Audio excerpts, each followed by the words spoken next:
In November of 1988, Japan was considered one of the safest countries in the world. Violent crime was rare, and stories like this were almost impossible to imagine.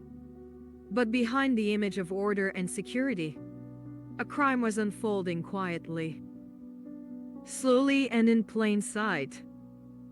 For 44 days, a 17-year-old girl was held captive inside an ordinary house. She disappeared on her way home from work. She was reported missing, and yet she was never found in time. Her name was Junko Furuta. What happened to her would later shock the nation, not only because of the brutality of the crime, but because of how many people could have stopped it and chose not to. This is the story Japan tried to forget. This is the Junko Furuta case. In November of 1988, Japan was living through a period of rapid economic growth and social stability. Violent crime was rare, and the country was widely viewed as one of the safest places in the world.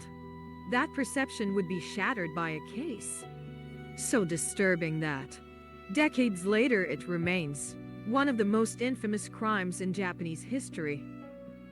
Her name was Junko Furuta. She was 17 years old. Junko Furuta was born on January 18, 1971.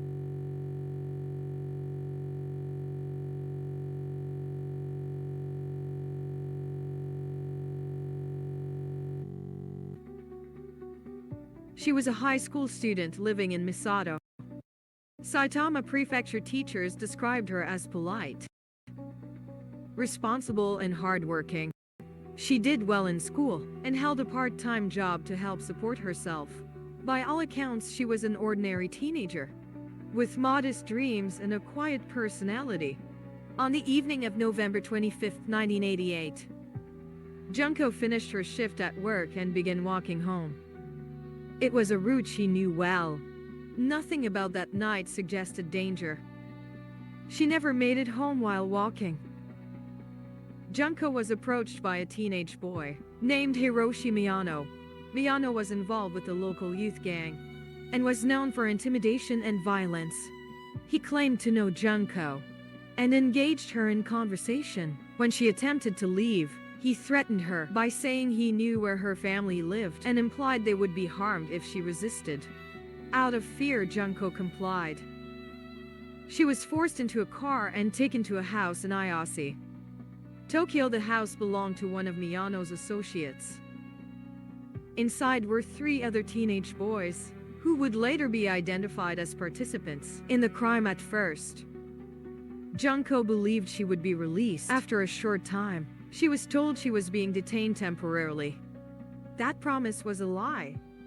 What followed was 44 days of captivity. Junko was held inside the house against her will. She was isolated, threatened, and repeatedly prevented from escaping.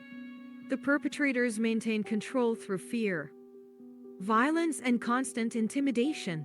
Over time, other acquaintances were allowed into the house, further reinforcing the sense that Junko was completely powerless.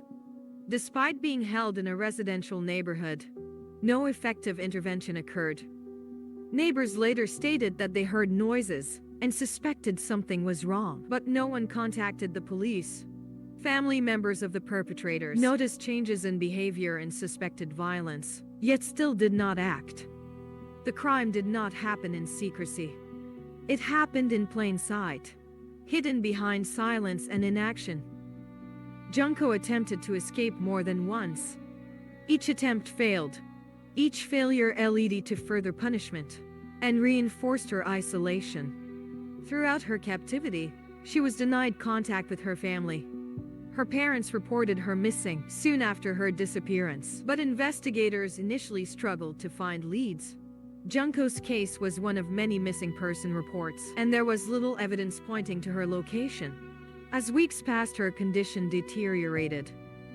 On January 4, 1989, after 44 days of captivity, Junko Furuta died from the cumulative effects of abuse and neglect.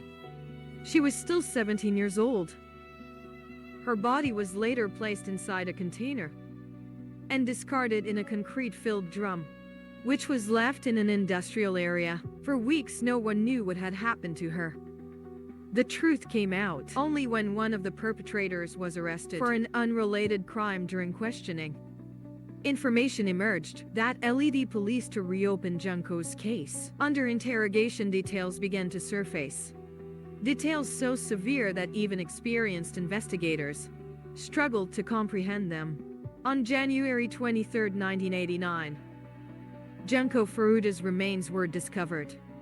The arrest of the four main perpetrators followed shortly after. All were teenagers at the time of the crime. The investigation revealed a series of catastrophic failures, not just of individuals, but of systems meant to protect vulnerable people. The crime raised serious questions about juvenile justice, community responsibility, and societal indifference. When the case went to trial, public outrage exploded. Because the perpetrators were minors at the time of the crime, Japanese law limited the severity of their sentences. Their identities were initially protected, and the penalties handed down were widely criticized as far too lenient given the gravity of the crime. The harshest sentence given was 20 years in prison. Many in Japan felt justice had not been served. The media coverage was intense. Newspapers published editorials questioning how such a crime could occur in a society that prided itself on order and safety. The public demanded legal reform and harsher punishment for violent juvenile offenders. Junko Furuta's parents rarely spoke publicly, but when they did, their words reflected a grief that never faded. They had lost their daughter not to an accident, but to prolonged cruelty, and to a system that failed to protect her. In the years that followed, aspects of Japanese juvenile law were revisited. Though critics argue the changes were insufficient, the case remains a reference point whenever discussions arise about youth, violence, and accountability. Today, Junko Furuta's name is remembered not only as a victim, but as a symbol of what happens when fear, cruelty, and silence intersect. Her case is taught in criminal justice courses. It is cited in legal debates, and it continues to disturb new generations who learn about it for the first time, not because it was hidden, but because it wasn't. The Junko Furuta case is not just a story about crime. It is a story about people who could have acted and didn't, about systems that failed, and about a young life that should have been protected. Even decades later, the question remains: how could something like this happen, and how could it be allowed to continue for so long?